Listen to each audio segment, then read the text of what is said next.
I'm Stan Mander, and I'm out here, and it's that season again, apple processing. So, I live in Petaluma, California, and we have a really large Fuji apple tree. And every other year or so, this thing produces tons of apples. And what's going on here in November is, as you can see, whoop, there it goes. The apples get eaten by the critters. So it's a beautiful apple with a giant hole in it, eaten by something, probably rats. Also, you get rot like this. So this one was probably maybe bitten by a bird or something, and then it starts to rot. So this tree just is so prolific. It's crazy, man. So as you can see, all these apples all over it, and we pick them and we put them in Costco boxes. So we try and collect all the fallen fruit so the rats don't get attracted, and they still come. So we try and get as much of the fruit off as possible. Then over here, we keep the fruit out of the sun. So here's about 400 apples. And yeah, I mean, look at them all. It's crazy. Get about 30 or so in each box. We even take off the small ones because eventually we don't want any of the fruit to be an attractive nuisance to rats. So it's what it looks like when we harvest. These are one layer deep. It was 35 degrees this morning in Petaluma, California. And as you can see, the apples are covered with dust, spider webs, bird poop, and they come in different sizes. So we got, this is small. These are sort of the eating apples, this size, a little bit too big to process. These are beautiful eating apples, too big to process. The ideal apple to process is a sort of a medium-sized apple, kind of about this big. That's the ideal size for the machine. So let's go inside and meet the crew. So I just live in a regular old ranch-style house. Here's the garage, and we have these dehydrators, okay? They're made by Excelsior. It's called the, Excalibur. They're the Excalibur Food Dehydrator. Comes in two models, with and without a timer. So this is an older model. So 1, 2, 3, 4, 5, 6, 7, 8, 9. 9 trays. Each tray has a screen. And let's come inside. I'll bring you inside and show you how we do it. Now we're just coming inside, and there's the kitty. Hey, kitty. And we have several different stations. Anytime you're doing anything with food, you gotta sterilize everything. Sterilize the surfaces, sterilize the containers, sterilize the water, and everything. So these are the first group that we're putting in. Like I said before, it's a medium-sized apple. And Ryan here is using warm water with a little bit of bleach to get all the crud out of the crevices so it doesn't get into the sliced apples. And over here, these are apples. They're just in our drainer. There's the apples from outside. And you can see they're much prettier, and they don't have any crud in the stem end or in the blossom end. And these are ready for processing. Over here we have an apple peeler coring machine that's invented probably in the 1800s somewhere.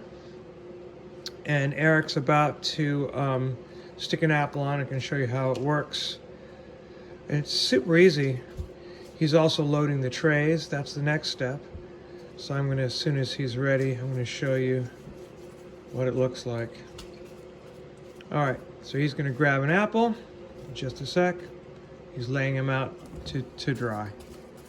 So I'm gonna come on this side, and you can see this step. So you load the machine and just crank the handle, and as long as the apple is not too large or too small, it gets cored and peeled in one step. All the cores and peels go in a bucket, and then he brings it over here. These have all been sterilized in hot soapy Clorox water to make sure we have no mold or insects or anything. And we lay them out on the trays. You can, if you cut them in half, you get more fruit on each tray, but we kind of like what it looks like with full circles. We do have some bitter pit, so he'll be cutting the black spots off. It's another reason why we have to process them rather quickly, because the bitter pit is sort of a mold, I think, and it will eventually spread and consume the whole apple. So we really enjoy having our dried apples, and they'll last a year as long as you put them in airtight containers. So then the next step is onto the tray and into the machine. This machine is set to 145. We found that the 135 setting just took a little too long.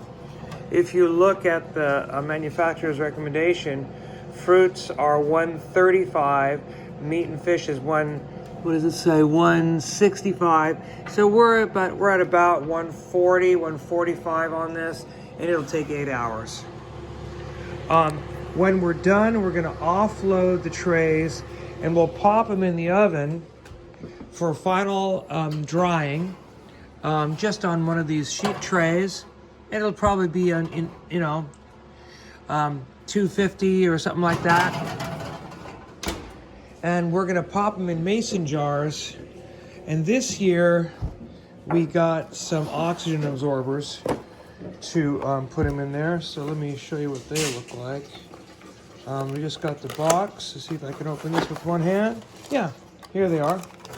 And we're gonna be putting 1 or 2 of these oxygen absorbers in each mason jar, and this absorbs any oxygen. So the whole idea is, if you have picked up some insects and you can't notice them because they're just in either the egg stage or the larval stage, when they hatch they need oxygen, and if all the oxygen is used up by this thing, then you won't have any insects because they'll die instead of growing.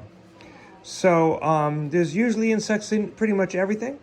If you buy grain or rice or anything, there's always a little bit of something in there, a little bit of insect or a couple of rat hairs or something, and that's normal.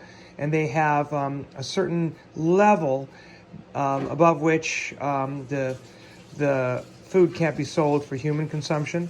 So that's kind of like normal, but it's so small, if you can't see it, it's really makes no difference. So we're trying the oxygen absorber this year and see how well that works. Last year we ate about half of them, and we lost some to pantry moths. So that's why I got the oxygen absorber, so that we won't hopefully have problems with pantry moths. This particular brand, I don't know anything about them. They're called Lifeoy, something like that. Premium food grade oxygen absorber packs. I got it. Oh, LifeJoy, that's what it is. I got it from Amazon. So, I'm Stin Mander, and I'm out here, and we're processing our apples at home, dehydrating them, and they make a delicious snack. And it's really fun. Everybody can do it. It'll take us a couple days to process all the apples, and then they'll be good for a year. So, I'm Stin Mander, and I'm in here in our kitchen, and thanks very much for watching. So long, everybody.